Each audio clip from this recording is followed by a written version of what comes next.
Hello， 各位听众朋友，大家好，欢迎回到极境之美，我是 Melvin。你有多久没有完整的看完一场演出或者是一场电影了？不是边滑手机边听着，不是快速的浏览演出剪辑的精华片段，而是完整的从灯按下来，再到灯再次亮起，身体静静的坐着，眼睛注视，心跳贴近舞台上另一个正在发生的世界。我之前有和大家提过，我是一名剧场工作者，所以我常常进剧场，也常常看表演，理应该要习惯沉浸，习惯等待。但是最近我发现，就连我也会有的时候会忍不住开始不安地转动手指，或者是无意识地想要抓起我的手机，仿佛专注本身已经变成了一种奢侈的记忆。这不是观众不够专注的问题，而是观看这件事情本身正在发生改变。我们已经习惯将表演拆解成一段段可以滑动的片段，先是 Reels 里面一个演员的表情片段，再来是 TikTok 上面的一些高光特效片段。我们的观看不再需要整体，不再需要耐性，也不再需要参与，只要我们滑过就好。所以这一集我想要邀请你从我一个剧场创作者的角度回到观看的起点，我们一起谈谈我们是否已经忘记观看其实曾经是一种神圣的仪式，一种集体呼吸的节奏，一种与他人共享存在的方式，而我们是否还能慢慢的看完一场表演。有的时候我会想，观看这件事情是从什么时候开始改变的？我们什么时候不再期待一场完整的演出，一本慢慢展开的故事，而是只是想要看那个1分钟、5秒钟、3句话一个精华 cut，而观看也不再是一种聚焦与倾听的艺术，而变成了一场对抗注意力崩解的疲劳竞赛。在诗学里面呢，亚里士多德是这样定义悲剧的功能的。他说，透过怜悯与恐惧达到情绪的净化。这句话也告诉我们，古希腊剧场它不是一种娱乐，而是一种公共的心理仪式。观众常常聚集在一起，看着舞台上命运的展开，在角色的悲剧里投射自己的不安、渴望与恐惧，而这种观看它就发生在一种共享空间里，在共同的时间、同步的呼吸的场域里。它不是消费性的，而是情感性的、伦理性的，是一种与他人一起感受世界的练习。另外，社会学家涂尔干在《宗教生活的基本形式》当中也指出，当一群人聚集在一起，集体思考、共同参与，就会产生一种集体的兴奋状态。涂尔干称这种现象叫做集体亢奋，而这也正是古代剧场仪式与祭典的力量。它可以让人暂时离开日常生活，进入一种共感性的存在。观众不是彼此分离的个体，而是融入一个正在发生的共鸣系统。而这样的观看今天其实已经非常的稀少了，因为媒体形式的转变就是其中关键的历史拐点。电影的诞生把观看从集体身体的参与转为私密的幻觉，像是苏珊·桑塔格在《论摄影》当中就写道，电影是这个世界上最美丽的骗局。他所说的这场骗局不是一种批判，而是一种提醒。他想要说的其实是，电影让我们进入别人的生命，但那是安全的沉浸，因为我们不需要回应，不需要负责，因为我们只是坐在那里被影像带走，进入梦一般的私人空间。与剧场那种必须和现场共同承担的真实是不同的。电影创造出一种新的观看方式，被动而深刻，个人而切断的沉浸。然后就是电视与串流平台的出现，我们不再需要在某个固定的时间进入戏院，而是让观看成为任何时刻的背景操作。像是技术哲学家强纳森·克里在 24/7 晚期资本主义的睡眠与终结当中就说， 24/7 是一种不再流动的时间，一种超越终点的无时间的时间。在串流时代，我们的观看没有开始，没有结束，没有仪式，我们想看就播，不想看就停。我们可以边吃饭边看，边工作边听，边洗澡边刷剧情。观看不再需要为它空出一段时间，它只是穿插在所有生活缝隙之中，变成另一种资讯背景，而不是一种感官专注。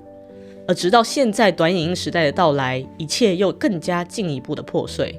我们可以看到，在透明社会当中，哲学家韩炳哲写道，对透明的强迫让沟通加速，却也使其平寂。在短影音时代的沟通不再是为了理解，而是为了一种快感的点击。观看变成了演算法眼中的一种留存率与完播率，成为平台吸金的注意力资本。而我们的观看习惯也跟着变形，故事不能慢慢铺陈，要3秒就可以抓人；情绪不能复杂细致，要快速的切换；结局不能开放暧昧，要一看就懂。而在这种情况下，观看就不再是一种深层的对话，而是一次次可预期的情绪消费。从亚里士多德到 Reels， 从露天剧场到滑动萤幕，我们不只是改变了观看的工具，我们也改变了观看的节奏、伦理与身体方式。而媒体理论家马歇尔·麦克鲁汉也曾经说过，媒介即信息 The medium is the message。 也就是说，我们用什么方式观看，将深刻地塑造我们如何感受世界。当我们习惯划过每一个故事，我们也开始划过他人的痛苦、自己的情绪与世界的复杂性。这一幕我们一起思考，当我们习惯将观看碎片化、效率化、快感化，我们也正在重新编码我们的感官系统。滑动萤幕的动作看似只是指尖上的事情，但其实它已经深深地影响我们的神经节奏、心理惯性与情绪模式。当观看变得越来越短、越来越快，我们的感官又会发生什么事呢？那这就是我们要进入的下一幕，感官的失速。我们的眼睛还有耐性吗？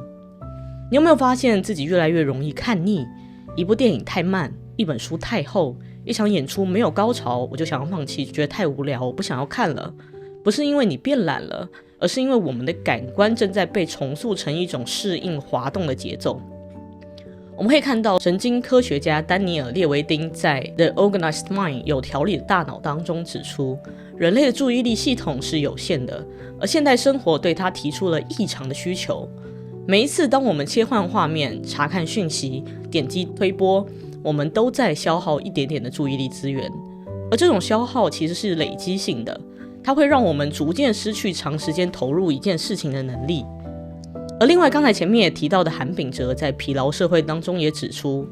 如今每个人都是自己企业中的自我剥削劳工，既是主人也是奴隶。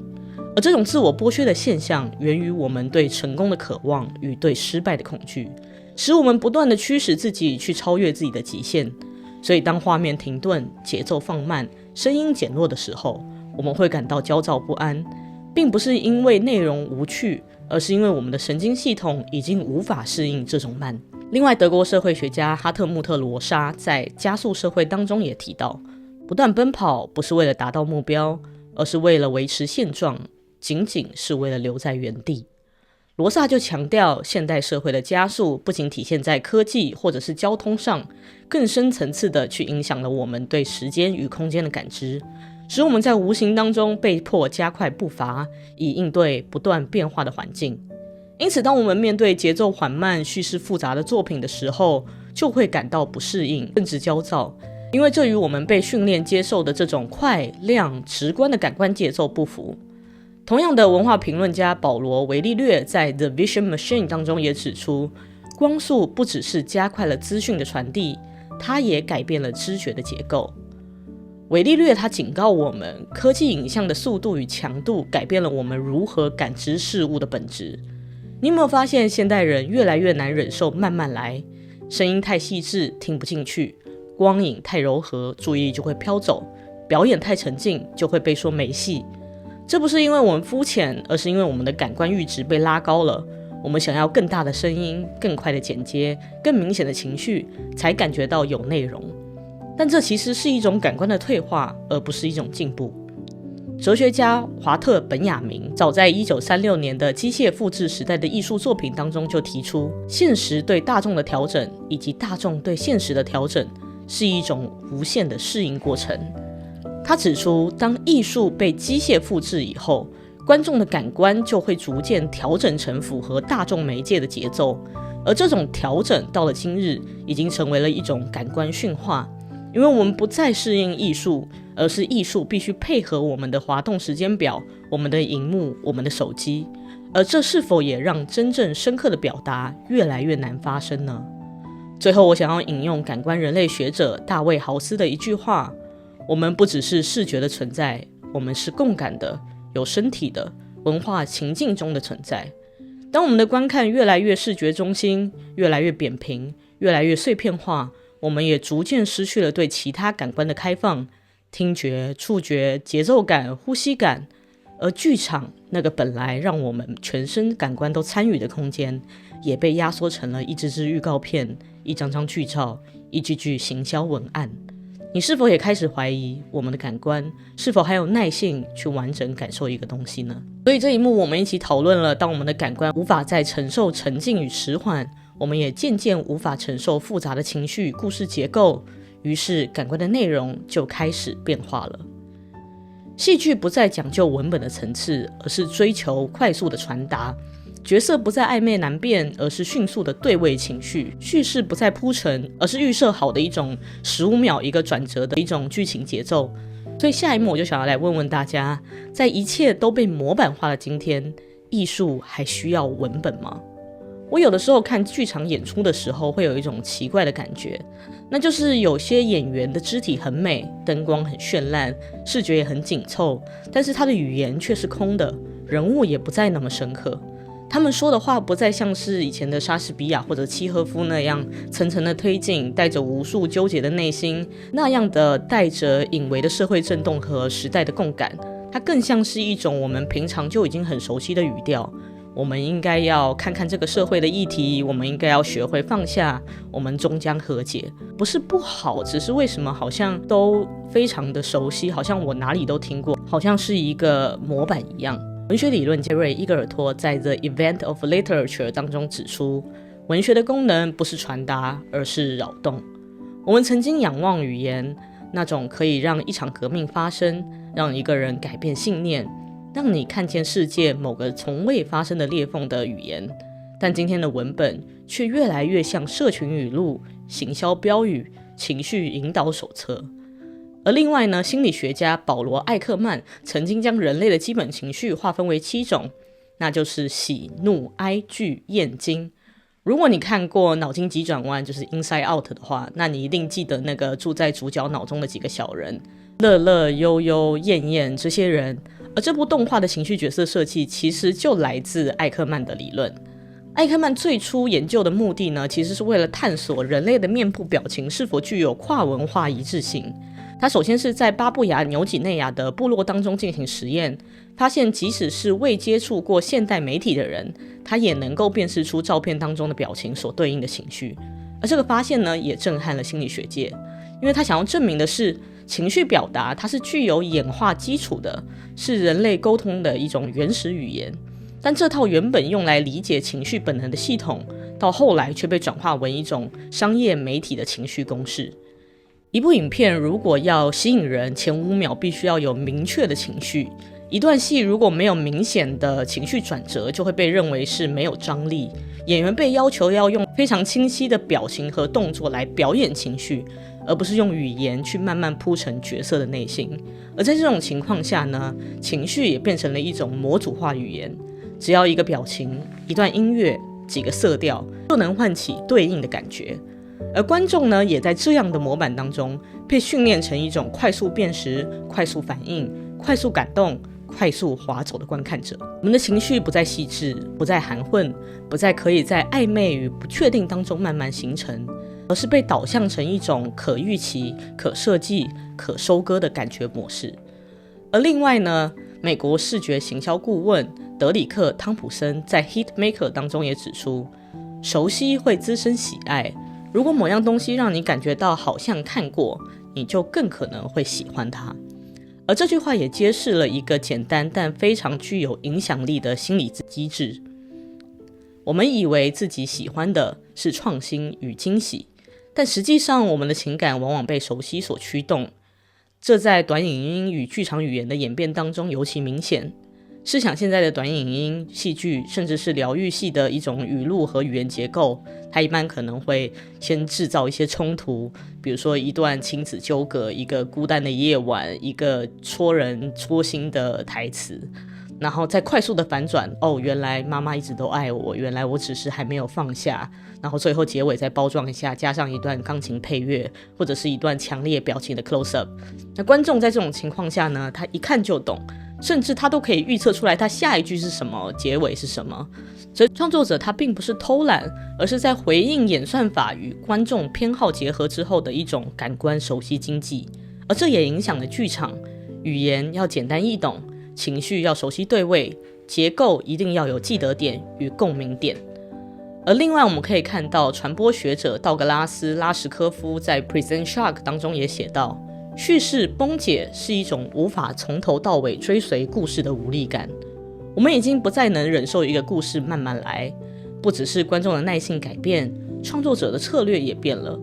开场3句就要说明世界观，10秒内要交代情绪立场，第一幕就要出现转折与伏笔，否则我就划掉。而这也让剧作本身变得越来越可预期。其实我在做这个频道的时候，我也常常有这种担心，因为我很清楚的知道，从心理机制、心理结构的角度来说的话，观众一定会更喜欢我可能可以提出一个说，我们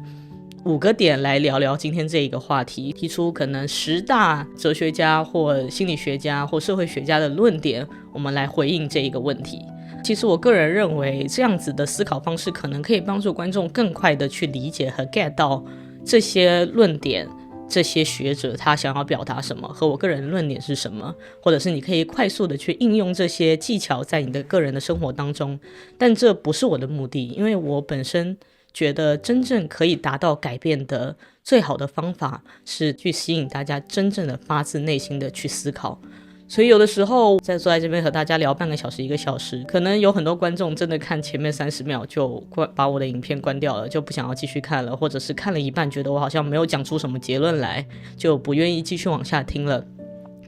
那我觉得也没有关系，但是如果你真的听到结尾的话，那我当然是非常的感谢，很感激，但是我也觉得这样子的方式会更加有意义。那我们就继续。而剧场学者呢，汉斯·提斯·雷曼在《后戏剧剧场》这本书当中就写到，插一句，我非常喜欢这本书，如果大家有感兴趣的话可以去买回来看一看，是用比较哲学的方式去解释当代的戏剧的艺术表达形式。他说，语言不再是意义的承载者，而是感官中的一种，这就是后戏剧时代的美学，语言退位，图像与声音优先。有时是一段无法辨识的低语，有时是一句重复10遍的简单句型，有时甚至被抽离为纯粹的声音纹理。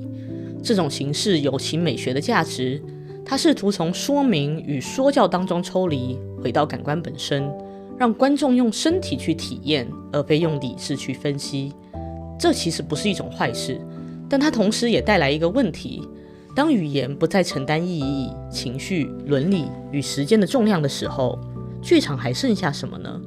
我们是不是也在这个过程当中失去了那些让角色缓慢说出一句困难话语的时刻，那些让观众在台词里被迫面对人性矛盾的沉默，那些用句子推进而非用情绪爆点堆叠的叙事呢？所以最后呢，我想要引用诗人王欧行的一句话，他说，就算只有一次，也让我活在一句话里。这是我想说的，语言曾经是一个人全部生命的容器，但今天它被压缩成一个 hashtag， 一行字幕，一句注解，而我们也从靠语言理解世界的人，变成靠模板快速消费情绪的人。所以在这一幕，我们谈到语言逐渐退出舞台，被情绪模板与感官刺激取代，但观看不是只有看懂与被打动，它其实是一种关系的实践。我们怎么看待对方，怎么承受沉默，怎么坐在一起，怎么不走开，这些其实本来都不是技巧，而是一种伦理。所以这一幕我们就来一起谈谈看，观看不只是接收资讯，它还是对他者的一种承担。作为剧场工作者，我最感动的时刻其实一般都不是说某个台词它多有哲理，也不是哪场演出它多有技术含量，而是观众在极其缓慢的戏里面没有离开，他们静静地坐着，与台上的一个人、一段过程、一种不确定共处，而那个沉默就是我心中剧场的伦理。哲学家艾曼纽·列维纳斯在《Totality and Infinity》当中说过，他者的脸是存在最脆弱的样貌。对列维纳斯来说，凝视不是一种权利，而是一种责任。当你看到另一个人，看到他的不完整，他的不确定，他的脆弱，你就被召唤了。你不能逃避，不能假装看不见，不能划掉。真正的观看其实是一种回应。而另外，约翰伯格在经典之作《观看之道》The Ways of Seeing 当中也说过，我们所见与我们所知之间的关系从来不是固定的。我们总以为看是一种透明的行为，眼睛看到了什么，我们就知道了什么。但伯格要我们意识到，所有观众他都是夹带一种预设立场的。当你看到一个流浪的老人、街头的游民、异国的母亲、舞台上的生长表演者，你其实不是单纯的在看，你是在投射你的背景、文化、情绪、偏见。你看的方式就是你活过的方式。而剧场之所以这么重要，是因为它创造了一个空间，让你不得不与自己的观看方式对峙。你能否看见角色的不确定，而不是急着标签他是坏人还是悲情？你能否坐在那里看一场完全没有任何高潮的演出，而不是要求立即的情绪报酬？你能否让一个人的故事照亮你对现实的盲点，而不是快转他不熟悉的语言？而伯格也提醒我们，观看从来不是中立的，而是一次次对世界与自我的决定性回应。而另外呢，我想大家也会比较熟悉的这一位德国行为艺术家玛丽娜·阿布拉莫维奇，曾在《The Artist is Present》当中静坐3个月，让观众与他对视。他说过一句话：如果你不花时间，什么都不会发生。这句话我一直记着，是因为这句话它不只是艺术的真理，它也是一种观看的伦理核心。如果你不留下来，艺术就不会发生；如果你不等待，那些情绪就不会成熟；如果你一直接就把所有东西都划走，那些人的故事就从来没有真正存在过。而另外，伦理学家朱迪斯·巴特勒在他讨论可哀悼性的伦理当中也提到，一个生命之所以值得哀悼，是因为它被理解为一个生命。巴特勒在《Frames of War》里面分析媒体是如何建构哪些生命值得在新闻里被哀悼，哪些不值得。但这句话放在剧场，在艺术里意义也同样深远。一场没有知名演员的小剧场的演出，是否值得你坐下来完整的观看？一段没有起承转合的表演，是否还能被当作真正的艺术？一个来自边缘群体的表述，如果你听不懂、感受不到，你还会选择等待还是离场？观看本身就是判定对方是否值得存在的一种行为，这不是高调的说法，而是一种日常的伦理。当我们只选择能够让我快速感动的内容，其实也等于是在说，其他那些不够明确的、不够熟悉的、不够顺耳的存在不值得。另外，我也想要引用艺术评论家克莱尔·毕夏普在《Artificial House》当中的一句话，他说：参与本身并不必然是好的，重点在于我们被邀请参与什么。这句话是针对21世纪大量强调这种互动性艺术的一种批判。毕夏普想要提醒我们，互动不代表深度，参与也不代表转化。你留言、点赞、分享短影音，并不代表你真的与那个演出、那段语言、那个人建立了什么，你可能只是按了一个反应，而后就忘了那个瞬间的意义。而对照到剧场的现场，我常常也会问，我们进剧场的参与是在寻找一种自我认同的回应吗？我们是否愿意去参与那些不确定、不能掌控的历程？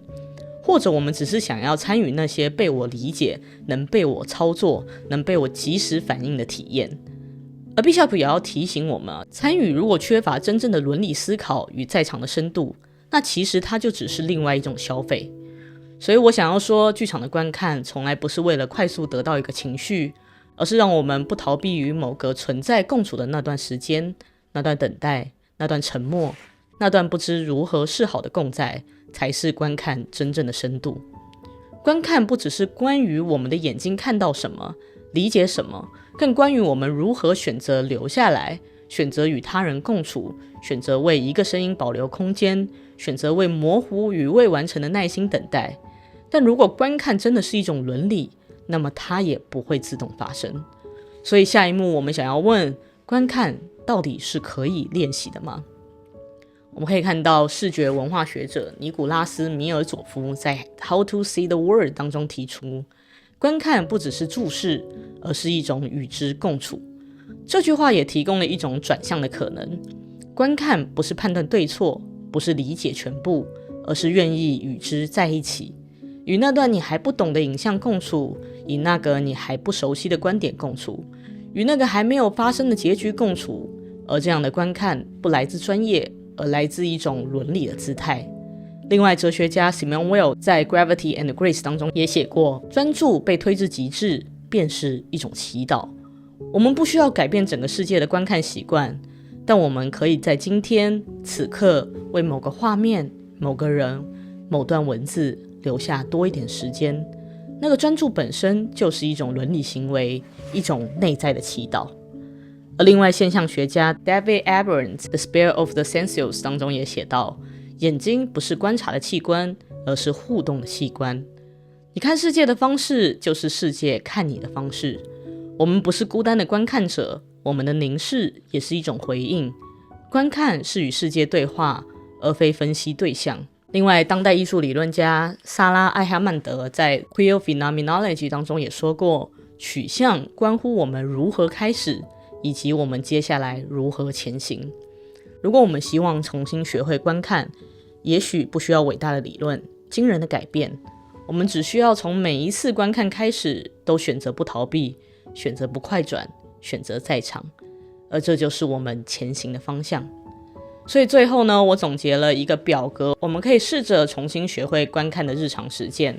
在日常情景当中，我们的旧习惯可能是觉得观看即消费，但我们的新实践可以试着来让观看作为一种共处。在我们看剧和看电影的时候，我们以前可能会一边吃饭一边看，无聊就快转。